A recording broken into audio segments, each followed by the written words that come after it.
아이가 태어나 크고 자라는 과정에서 기특하고 대견한 순간들이 참 많아요. 그러다가도 한 번씩 우리 아기 잘 크고 있는 거 맞아? 하는 생각이 들 때가 있는데요. 특히 아이를 처음 키우는 초보 엄마 아빠일수록 비교 대상이 없다 보니까 아이의 발달 상황에 대해 궁금할 때가 참 많습니다. 그렇다면 오늘 소개해드릴 15개월 아기의 발달 체크리스트로 우리 아기의 현재 상황을 한번 체크해보세요. 언어, 운동, 인지, 사회성 4가지 부문에서 총 25가지 문항이니까 금방 체크하실 수 있어요. 아이마다 발달 속도가 모두 다르기 때문에 체크리스트와 시간차가 있을 수 있는데요.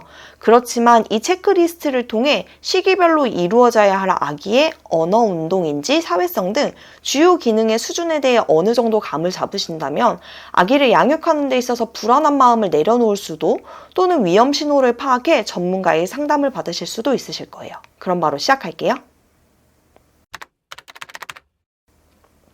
먼저 언어 발달입니다. 첫 번째, 주세요, 오세요, 가자 등 간단한 말의 의미를 이해할 수 있어요. 두 번째, 엄마, 아빠 외에 말할 수 있는 몇 가지 단어가 더 생기고요. 세 번째, 엄마에게 엄마, 아빠에게 아빠라고 구분해서 부를 수 있습니다. 네 번째, 아니야와 같은 싫다는 의사표현을 할 수도 있어요. 다섯 번째, 아이에게 익숙한 물건 이름을 말하면 그쪽 방향으로 시선을 옮기고 또 가르칠 수도 있습니다. 15개월 아기는 엄마, 아빠 외에도 대략 10개 정도의 단어를 말할 수 있게 돼요.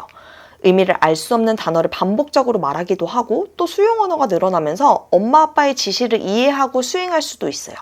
예를 들어 물 갖고 와 하면 물을 가져오기도 하고요. 기저귀 버리자 하면 기저귀를 버리기도 해요. 그래서 이 못난 엄마는 아기에게 이것저것 시킬 때가 참 많아요. 그리고 엄마, 아빠의 말에 귀 기울이고 어른의 억양과 표현을 따라하려고 노력합니다. 도와줄까? 도와주세요 해. 도와주세요. 야. 두 번째, 운동 발달입니다. 대근육부터 갈게요. 첫 번째, 아무것도 붙잡지 않고 혼자 일어서거나 5초 이상 서 있을 수 있습니다. 두 번째, 엄마 아빠의 도움을 받아 몇 걸음 걸을 수 있어요. 세 번째, 혼자서 쪼그려 앉거나 설 수 있습니다. 네 번째, 서툴지만 뒤뚱거리면서 달리기도 하고요. 다섯 번째, 소파나 탁자 같은 곳에 기어 올라가기도 합니다. 이 시기는 걷는 것에 익숙해져가는 단계예요. 빠른 아이들 같은 경우에는 이 시기에 잘 뛰고 또 방향전환도 비교적 자유롭게 한다고 하더라고요. 저희 집 아기도 눈 깜짝할 새에 소파나 탁자 위에 올라가 있어서 가슴이 철렁했던 순간이 몇 번이나 있었어요. 아이의 움직임이 자유로워지는 만큼 사고 위험도 높아지기 때문에 엄마 아빠가 곁에서 잘 지켜봐 주셔야 해요. 소근육 발달도 한번 체크해보세요. 첫 번째, 손잡이가 달린 컵을 이용해 물을 마실 줄 알고요. 두 번째, 색연필을 잡고 종이 위에 낙서를 할 수도 있어요. 세 번째, 블록을 2개 이상 쌓을 수 있습니다. 네 번째, 책장을 넘기기도 하고요. 다섯 번째, 상자 안에 물건을 넣고 빼기를 할 수 있습니다. 아이의 서툴렀던 손짓 발짓이 점점 자연스러워져 가요.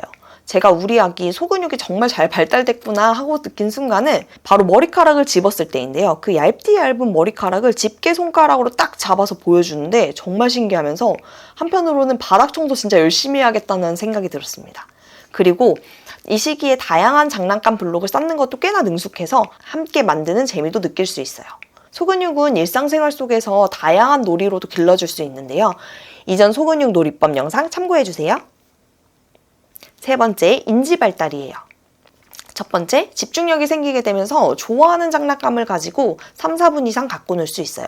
두 번째, 버튼이 있는 장난감에 흥미를 갖고 버튼을 눌러 소리가 나게 해요. 세 번째, 아이가 보는 앞에서 장난감을 숨기면 그 장난감을 찾아요. 네 번째, 엄마 아빠의 역할을 흉내내게 되면서 개인기가 생겨요. 다섯 번째, 말로 방에 가서 기저귀 가져와 라고 지시를 하면 그대로 따를 수 있습니다. 15개월은 새로운 정보를 받아들이고 생각하고 또 탐색하는 일이 점점 많아지는데요. 그러면서 컵에 손잡이를 잡고 물을 마신다든지 돌돌이를 이용해 바닥을 닦는 등 물건을 용도에 맞게 사용하기도 해요. 그 과정에서 문제 해결 능력도 기를 수 있게 되고요. 인지 발달로 인해서 사랑해요, 윙크, 예쁜 짓 등 개인기도 생기는데요. 할머니, 할아버지, 이모, 삼촌들에게 아주 인기가 좋습니다. 그리고 저는 요즘 아기가 장난감을 갖고 노는 시간이 길어짐을 굉장히 많이 느끼고 있어요. 최근 블럭놀이에 흥미를 느끼게 되면서 한 번 시작하면 10분 이상은 무조건 갖고 놀더라고요.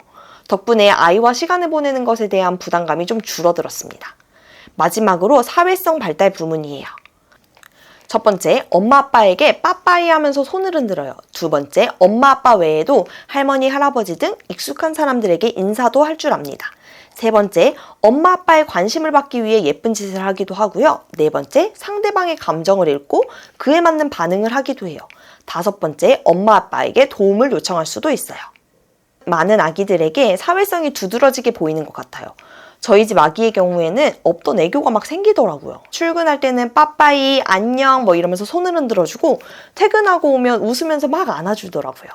아이가 그렇게 애정 표현을 해줄 때면은 감정적으로 막 벅차기도 하고 또 충만해진 느낌을 참 많이 받아요. 정말 하루가 다르게 아이들은 몸도 마음도 잘하고 있더라고요. 바쁜 엄마 아빠가 살뜰히 살피지 못함에도 불구하고 이렇게 잘 자라주는 아이를 볼 때면 고마우면서도 또 미안하고 또 기특하고 대견스러운 마음이 듭니다. 그러면서 나의 모든 행동이 아이가 배우고 따라한다고 생각하니까 조심스러워지기도 해요. 아이에게 엄마 아빠는 단순한 가족의 의미를 넘어서 세상의 전부입니다. 나를 믿고 이 세상에 와준 아이가 잘 커나갈 수 있도록 오늘도 화이팅 해봐요. 저와 같은 상황에 계신 육아동지분들 항상 화이팅입니다. 고단한 육아 여정의 육아동지로서 함께하겠습니다. 육아에 도움이 되는 다양한 정보와 이야기가 듣고 싶으시다면 구독, 좋아요, 알림 눌러주세요. 오늘도 수고하셨습니다.